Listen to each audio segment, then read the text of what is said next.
Have you ever asked yourself how materials change? How does matter changes when applied with heat? When matter is heated enough, its molecules move faster with great energy.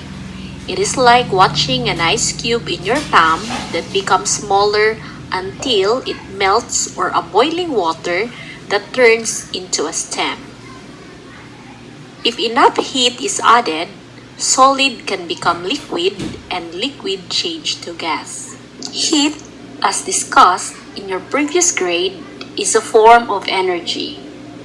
It is described as how high the temperature is.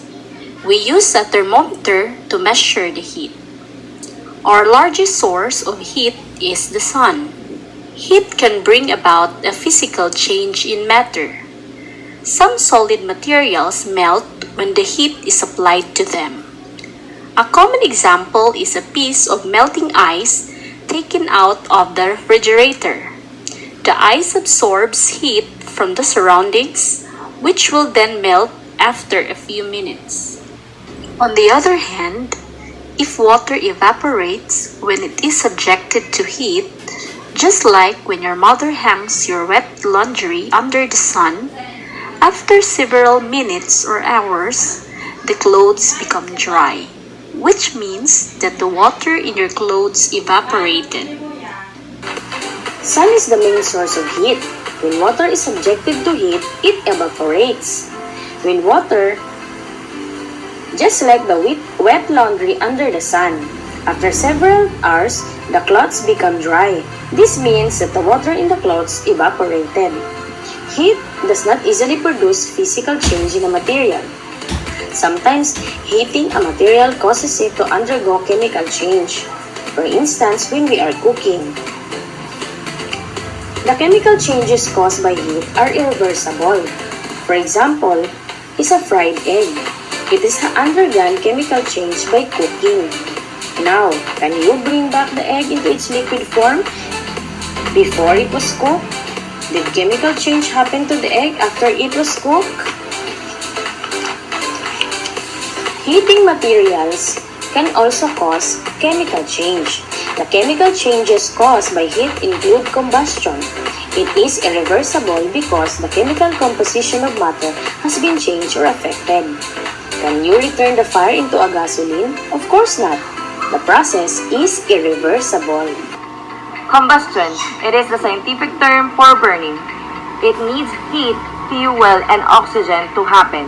Combustion will not occur if one of the three elements is missing.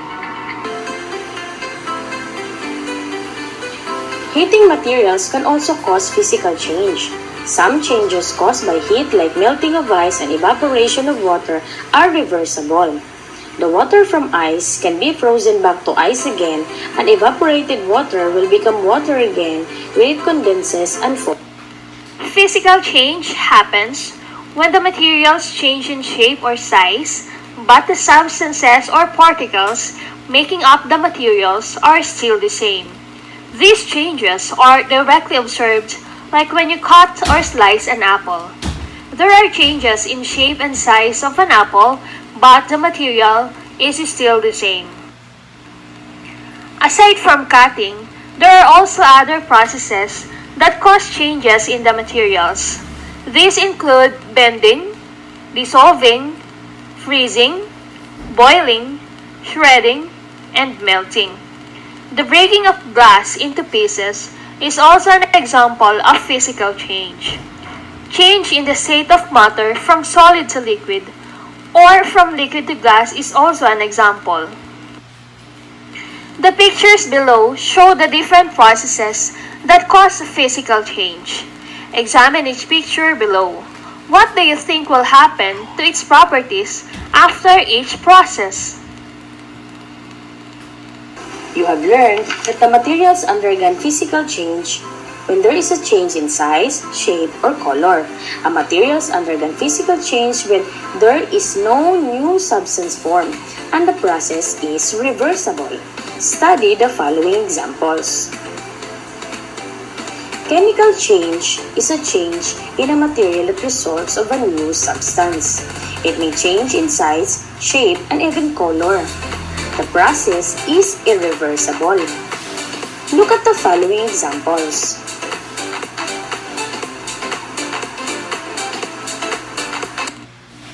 There are other processes that cause chemical changes. These are burning, cooking, rusting, and rotting. Cooking and burning involves the application of heat. This causes the materials to change in their states and composition. When this happens, a new substance and different properties or products are formed. As rain. There are different changes brought by nature, humans, and other living organisms. The first one is global warming. It is the process that causes the Earth's temperature to rise and makes the Earth warmer. The cause for this is the increase of concentration of greenhouse gases in the atmosphere, mainly from human activities such as burning fossil fuels, deforestation, and farming. The effect of this is the loss of sea ice, accelerated sea level rise, and longer, more intense heat waves. The next one is what we call pollution. It is when gases, smoke, and chemicals are introduced into the environment in large doses that makes it harmful for humans, animals, and plants. The cause for this is the solid and liquid particles and certain gases that are suspended in the air. These particles and gases can come from a car and truck exhaust, factories, dust, pollen, mold spores, volcanoes, and wildfires.